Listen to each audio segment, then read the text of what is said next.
আরজিকর কাণ্ডে মাঝ সমুদ্রে এখন মোচার খোলার মতো ভাসছে তৃণমূল কংগ্রেস। সরকারের প্রতি অনাস্থা জানিয়ে রাজ্যসভার সাংসদ পদ থেকে ইস্তফা দিলেন তৃণমূল কংগ্রেসের রাজ্যসভার সদস্য জহর সরকার। ইস্তফার আগে তৃণমূল কংগ্রেস নেত্রী মমতা বন্দ্যোপাধ্যায়কে এক দীর্ঘ চিঠি লেখেন তিনি।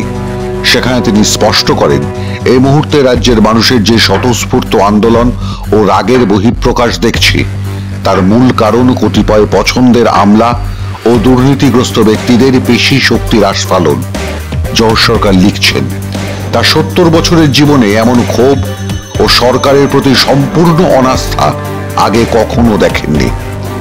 সরকার যেসব শাস্তিমূলক ব্যবস্থা নিচ্ছে তা অতি অল্প এবং অনেক দেরি হয়ে গিয়েছে বলেও জানাতে কুসুর করেননি এই প্রাক্তন আমলা। সংসদে বিজেপির বিরুদ্ধে সোচ্চার হওয়ার জন্য তাকে রাজ্যসভায় পাঠিয়েছিলেন মমতা বন্দ্যোপাধ্যায়, কিন্তু রাজ্যে একের পর এক দুর্নীতি দেখে হাঁফিয়ে উঠেছেন প্রাক্তন আমলা জহর সরকার। তার চিঠির ছত্রে ছত্রে সে কথা স্পষ্ট করে দিতে দ্বিধা করেননি তিনি। শিক্ষায় দুর্নীতির পর স্বাস্থ্যে দুর্নীতি, শেষমেশ পদত্যাগ করতে বাধ্য হলেন জহর সরকার। এই পদত্যাগের ঘটনাকে সামনে এনেই মমতার ইস্তফা দাবি করেছেন বিজেপির কেন্দ্রীয় নেতা তথা আইটি সেলের প্রধান অমিত মালব্য। এক্স হ্যান্ডেলে তিনি লিখেছেন, মুখ্যমন্ত্রী ও কলকাতা পুলিশ কমিশনার মিলে আরজি করে ডাক্তার ধর্ষণ ও খুনের সমস্ত প্রমাণ লোপাট করেছে। মমতা ও বিনীত গোয়েল যতক্ষণ না সরছেন ততক্ষণ স্বচ্ছভাবে তদন্ত করা সম্ভব নয়। অপরাধ ঘটার 72 ঘন্টা পর মমতা ও পুলিশ কমিশনারের ফোন রেকর্ড প্রকাশ্যে এনে তদন্তের দাবি জানিয়েছেন তিনি। সত্যের খাতিরে দুজনের পলিগ্রাফ টেস্টেরও সওয়াল করেছেন তিনি। বিজেপি রাজ্য সভাপতি টুইট করে জানিয়েছেন, মমতার নেতৃত্বের প্রতি আর আস্থা নেই রাজ্যবাসীর।